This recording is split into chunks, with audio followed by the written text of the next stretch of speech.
Boa noite, pessoal. Todos aqui presentes, encarnados e desencarnados principalmente, e o pessoal que nos acompanha através da internet.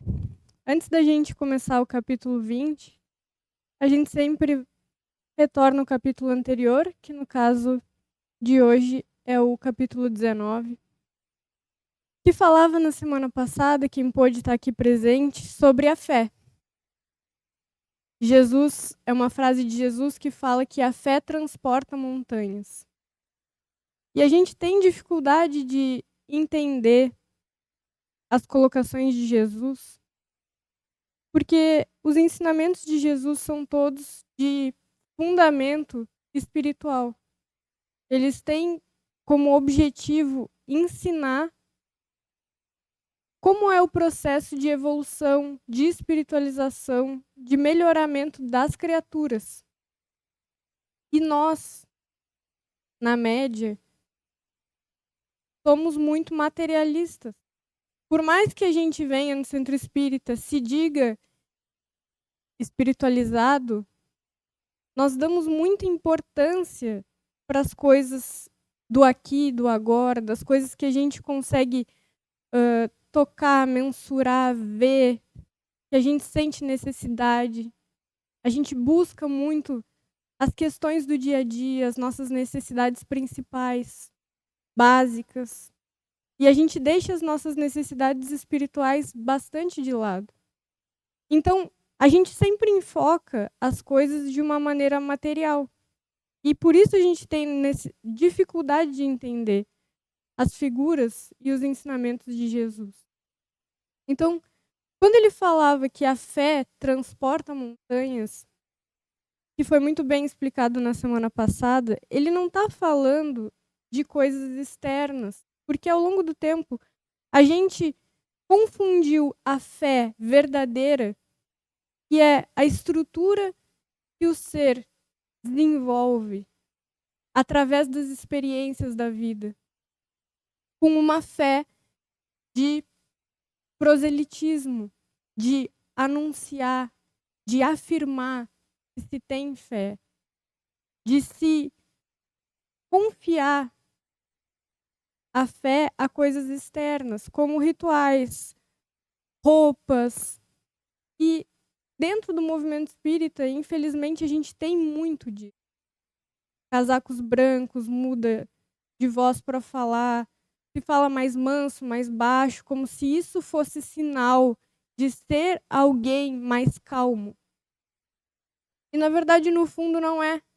A calma é uma coisa interna. Ela não é uma aparência. Uma roupa que a gente coloque em qualquer determinado momento da vida não nos transforma como criatura. Se eu colocar aqui uma roupa branca, não vai me dar mais entendimento, ou mais raciocínio, ou mais sentimento em relação à vida para falar do Evangelho. Vai ser o que eu sou, com as limitações e com as características que eu tenho, e assim é para todo mundo.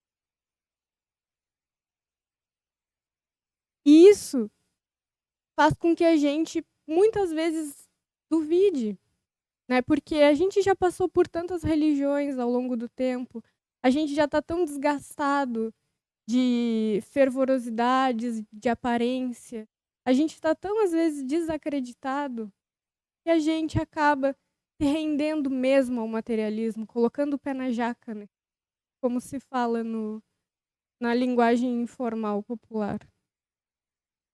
Mas a realidade é que a frase de Jesus, ela ecoa no tempo, de que a fé move montanhas. E quantas montanhas nós não temos para transportar? Essas dores que a gente carrega, as angústias, as dúvidas em relação à vida. Todas essas coisas que nos causam dificuldades. Essa é a figura da montanha. São as dificuldades que parecem intransponíveis. Que parece que vai nos esmagar e a gente não vai conseguir suportar.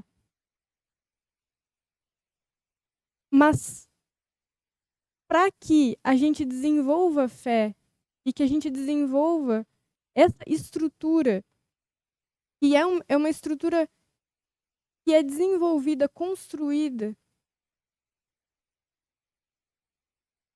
a gente precisa ter as dificuldades para que isso nos seja estimulado. E essa estrutura ela vai sendo criada conforme a gente vai passando pelas experiências. E as dificuldades vêm e elas nos instigam a procurar os objetivos, a procurar os porquês, a procurar a saída. Quando a gente está muito, muito esmagado por todas as coisas que acontecem, lá no fundo do nosso coração começa a surgir um pouco de humildade que a gente não. A gente começa a ver um pouco mais as pessoas que sofrem, porque a gente também está sofrendo.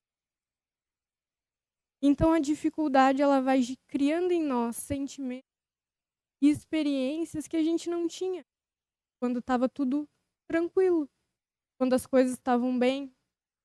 Quando as coisas estão bem, a gente é muito dono de si. A gente passa por cima das pessoas, a gente esbanja qualquer coisa, não é só dinheiro, a gente esbanja às vezes inteligência, transpirando arrogância naqueles que convivem com a gente. A gente atropela as pessoas porque a gente se acha superior, então como os outros são inferior, a gente se acha no direito de falar as coisas que a gente bem entende e de tratar as pessoas da forma como a gente bem entende. E essas dificuldades que surgem quando a vida nos quebra totalmente, seja através das doenças mais difíceis, seja através das dificuldades financeiras, dos reveses emocionais, quando aqueles que são as únicas pessoas que suportam o nosso temperamento ruim, resolvem dar um basta na situação.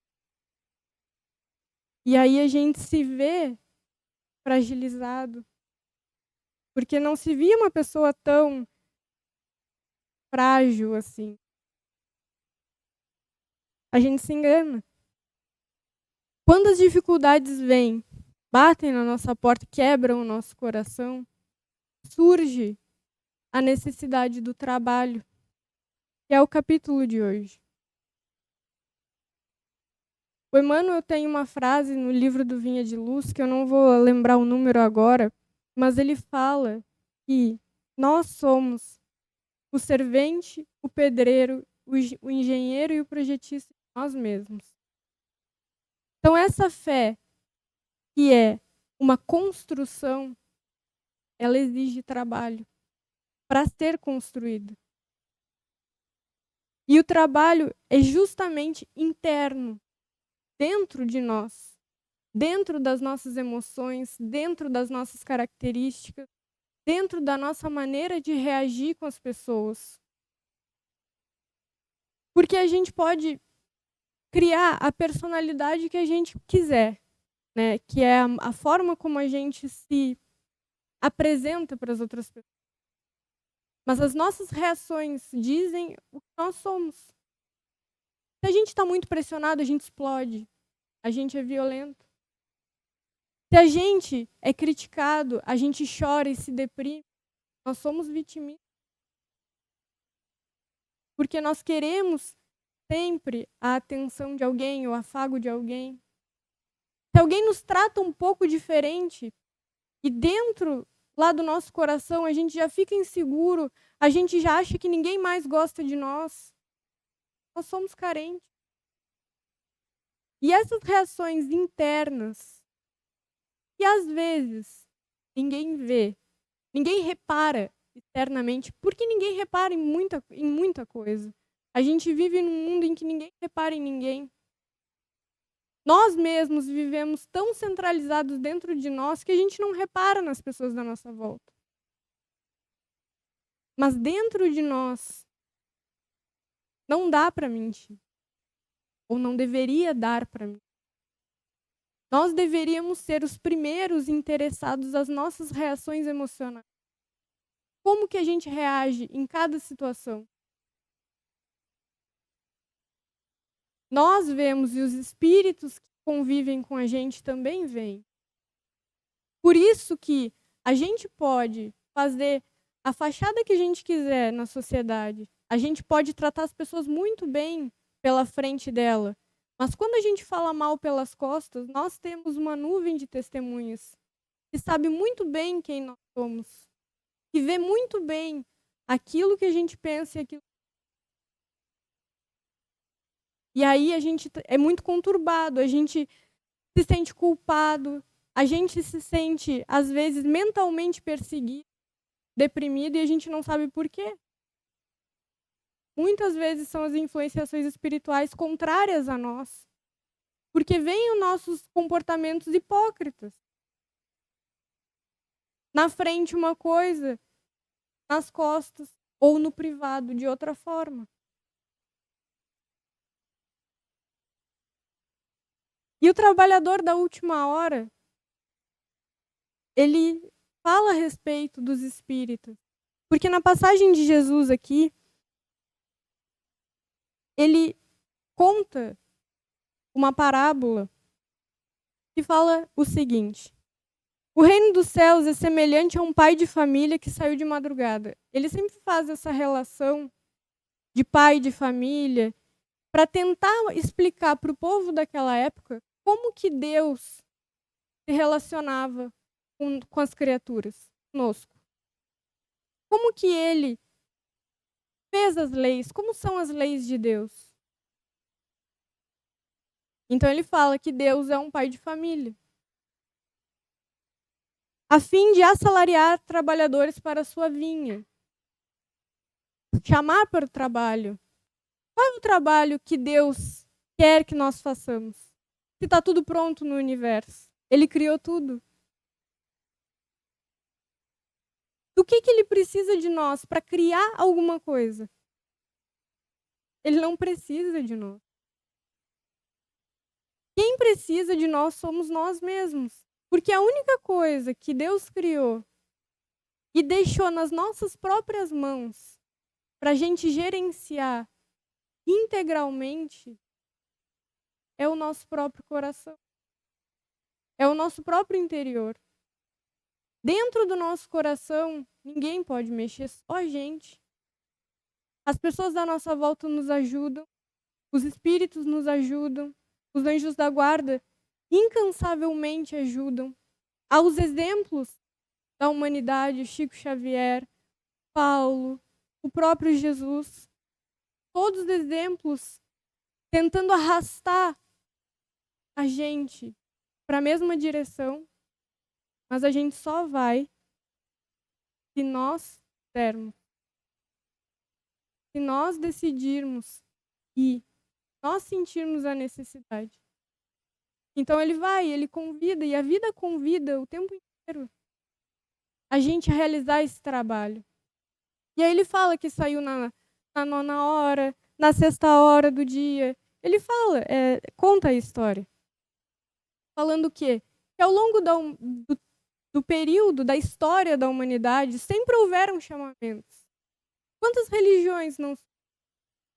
Quantos movimentos, quantas filosofias, tentando abrir os nossos olhos para a verdade. É claro que a nossa capacidade de ver o que é verdade e entender as coisas vai aperfeiçoando ao longo do tempo. Porque a gente está num processo evolutivo. Isso é um fato. É só a gente ver a história.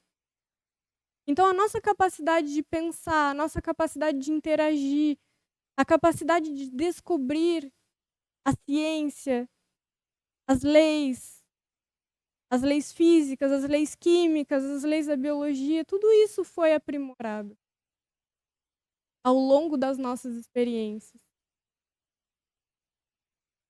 Por esses chamamentos da vida. Aí ele fala, saindo a 1/10 hora, na 11ª, na penúltima hora do dia, ele encontrou ainda alguns desocupados, aos quais disse, por que permaneceis aí o dia inteiro sem trabalhar? Ou seja, nos últimos instantes da era que a gente vive. E por que a gente está nos últimos instantes? Porque a gente está em momentos de transformação notórias. A cada dia, a ciência avança mais na comprovação da influência das emoções no corpo, nas doenças psicossomáticas, no quanto as nossas emoções interferem na nossa vida, na nossa capacidade de reação. Quantas síndromes, quantos transtornos, quantas coisas ultimamente não têm vindo à tona, mostrando que as nossas emoções são dominantes sobre nós. E que a gente precisa lidar com elas. E o quanto é importante a gente aprender a lidar com elas. A ciência, cada vez mais se aproximando da lógica de que há um Criador, da lógica fundamental de que há um Criador. Tem que ter um Criador para tudo o que se tem descoberto, para todas as coisas que se tem visto. Então a gente chega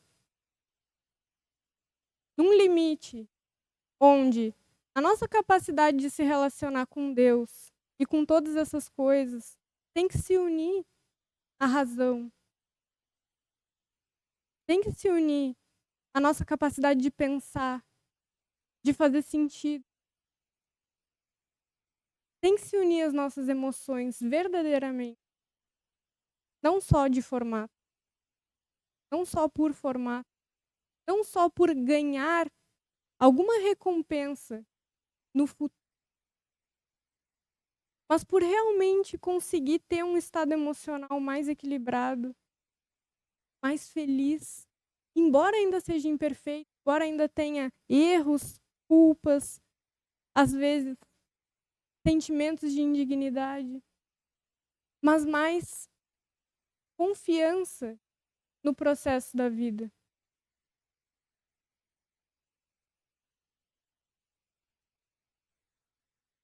E aí, esses que não tiveram contato ainda e chegam na 1ª hora, no contato com a doutrina espírita, uma doutrina que faz essa união entre a ciência, a filosofia, explica os porquês da vida, explica os objetivos. E com essa união faz com que a gente se volte mais para Deus, acredite mais na vida, nos objetivos, e faça uma religião não só de formato, mas de sentimento. Um pouco mais de honestidade. Embora o movimento espírita não seja exemplo, esse é o objetivo da doutrina e isso é o que alcançam aqueles que realmente se interessam por. E o mais incrível é que não são necessários intermediários diretos. Não são necessários. Cada pessoa que se interesse, que busque, que vá na direção, entre em contato com essa espiritualidade e almeja esses corações que têm necessidade de mudança.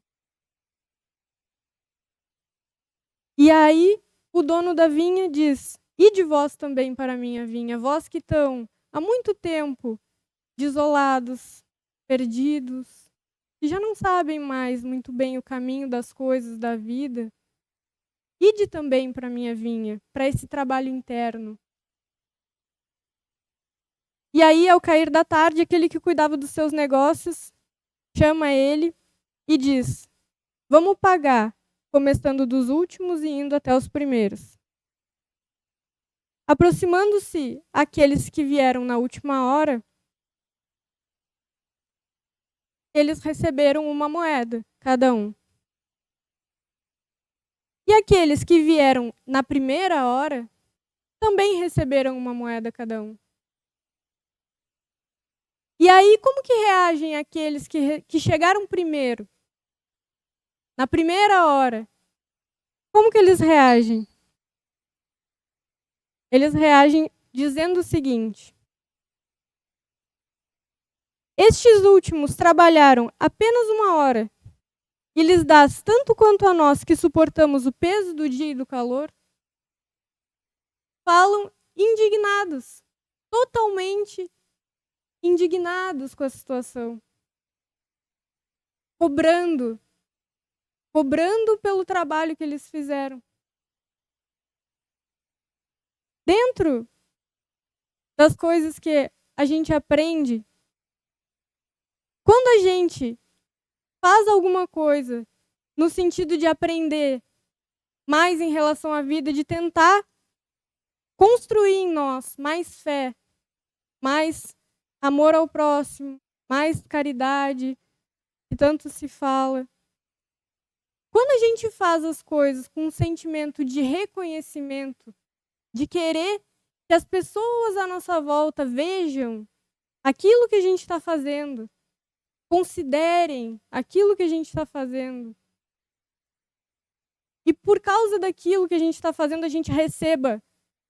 Às vezes não precisa nem ser vantagens, mas só o próprio ar de que nós somos especiais. Quando a gente não recebe isso, quando a gente recebe, às vezes, o oposto, às vezes indiferença, às vezes ninguém, desconsideração, às vezes deboche. Como que a gente reage? A gente não fica revoltado? A gente não fica deprimido, triste? Não pensa em abrir mão de tudo às vezes, porque não foi reconhecido?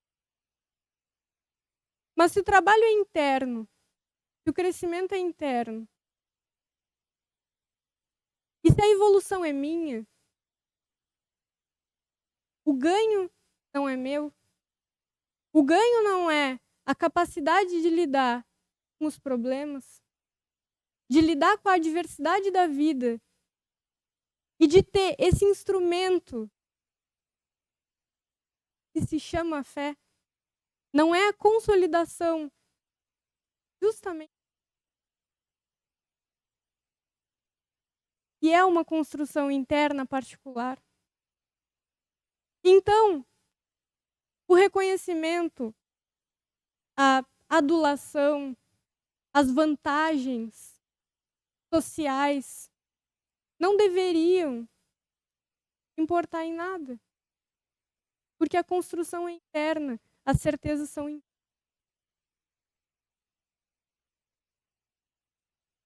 E notem como a gente compete, e a gente faz isso. A gente compete com as pessoas, a gente quer ser melhor, a gente quer ganhar mais. Isso é uma reação. É uma reação que não demonstra que a gente está se espiritualizando. É uma reação de que a gente ainda vive pelas regras do mundo e que a gente ainda prioriza o mundo e as suas vantagens ilusórias. E aí, o que o dono da vinha responde?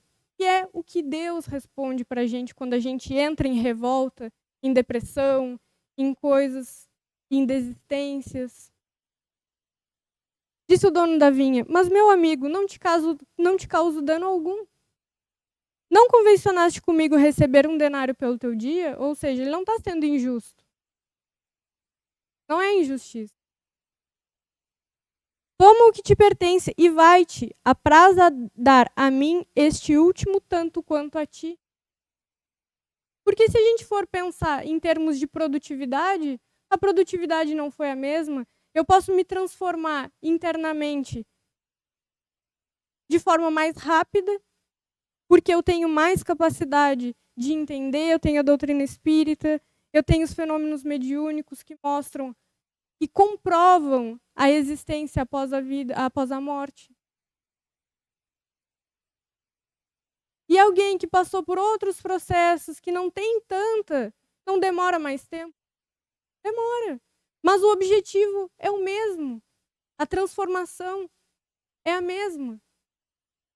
A mudança de perspectiva, a mudança do ponto de vista em que a gente se apoia é o mesmo. Então, que diferença faz o tempo nessa questão interna? Não faz diferença nenhuma. Por isso que Deus não tem esses preconceitos de tempo, de idade, de... Não tem. O objetivo é único para todos nós. Por isso que quando Jesus vai na direção de Maria Madalena, que era uma prostituta, mas que tinha dentro do seu coração, ela não aguentava mais o mundo, as coisas como eram. E ela sente dentro do coração dela a proposta do evangelho e resolve seguir. Não importa mais o que ela foi, o que ela fez. O que importa é que ela despertou naquele momento. E ele trata ela, mesmo sendo mulher, na sociedade machista que era, tanto quanto os apóstolos, com tanto amor, tanto carinho quanto os apóstolos. E é como Deus faz na nossa direção, nos dá oportunidades o tempo todo, de todas as maneiras, independente daquilo que a gente fez ou aquilo que a gente deixou de fazer. Aquilo que a gente fez e o que deixou de fazer dói em nós. São as nossas feridas. São as coisas que a gente precisa refazer. Mas ele não tem nenhuma relação de abandono, de desprezo com qualquer um de nós que seja.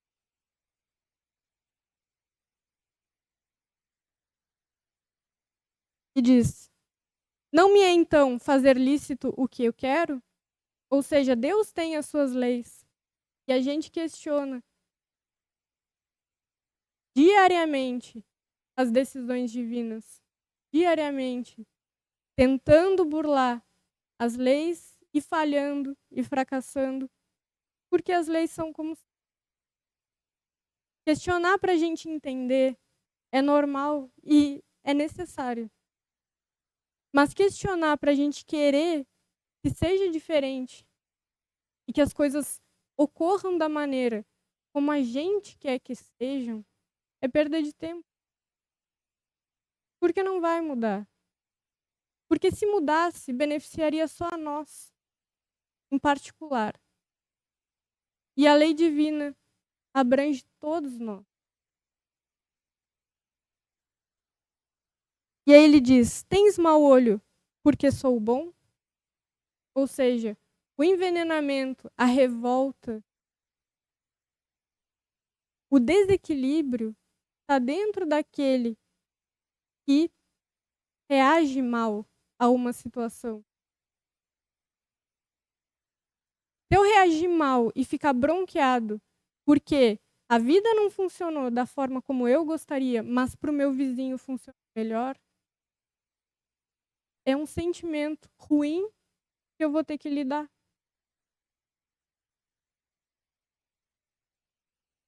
Porque é uma falta de visão da vida.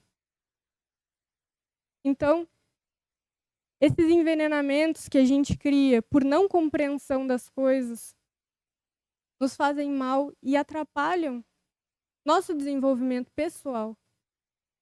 Atrapalham a construção da fé que no fundo a gente busca, da fé real, que nos dê uma sustentação de verdade em relação a... Atrapalha as nossas emoções, atrapalha as nossas relações.